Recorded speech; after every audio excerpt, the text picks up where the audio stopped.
Welcome to the deep dive.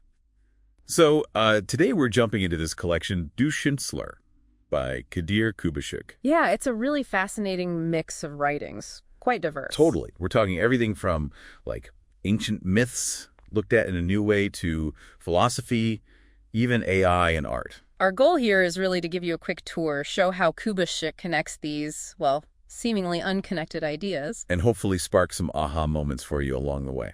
So let's kick off with the Ark of the Covenant. Kubas has this pretty unconventional idea. Right. He suggests it might be more than just a religious thing, maybe an energy device. Exactly. He points to how it was built, gold inside and out, wood in the middle. Mm-hmm. And he draws a parallel to a Leyden jar, an early capacitor, basically. Which fits with the whole arsing danger described in text, doesn't it? Sounds electrical. It does. And the idea that only specific people, the high priests, could handle it safely. Yeah, what's his take on that? He speculates about frequency, maybe, or even consciousness, like you had to be attuned to it. Wow, like a consciousness scanner, he calls it.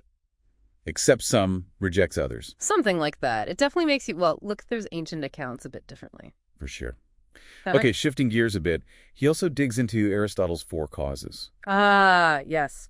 Aristotle's framework for really understanding something, why it is. It sounds maybe a bit academic, but it's actually quite practical. It is. You've got the material cause, what it's made from. Bronze for a statue, say. Right.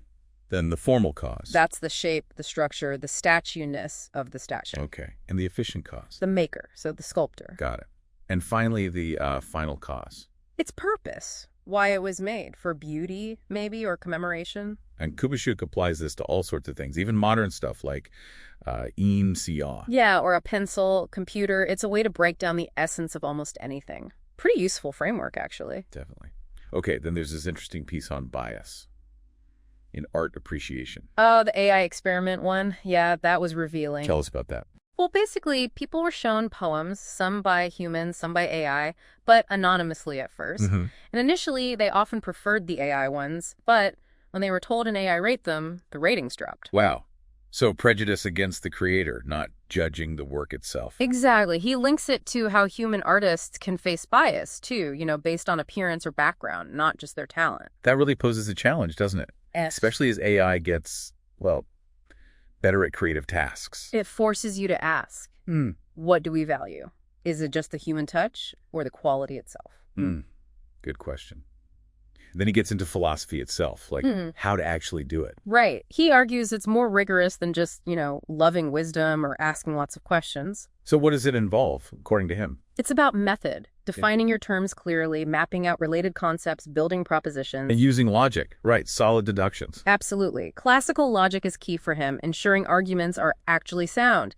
And knowing your language really well is crucial for that clarity. He distinguishes just knowing the history of philosophy from actually creating new, reasoned philosophical ideas. Exactly. And he even tackles Socrates, the famous I know nothing line. Oh yeah. What's the issue there? Well, using formal logic, specifically the square of opposition, he argues it's actually self-contradictory. How so? Because saying I know nothing is a universal negative claim, but it implies you do know at least one thing, the fact of your own ignorance, which is a particular positive. Logically, they clash. Oh. Never thought of that way. So even famous sayings need scrutiny. That's his point. Rigor matters. So across Du nceler, you see these threads, yeah. Ancient tech possibilities, modern bias, the need for logical thinking. It really pulls together diverse fields and makes you question assumptions. You start seeing potential links everywhere. It definitely leaves you looking at things a bit differently. Which brings us to a final thought for you. Considering all these perspectives, hidden tech, and old texts, our biases against AI art, logical traps, and famous quotes. How might other, maybe unconscious frameworks or assumptions be shaping your understanding of the world right now? What are we missing? Something to ponder, definitely.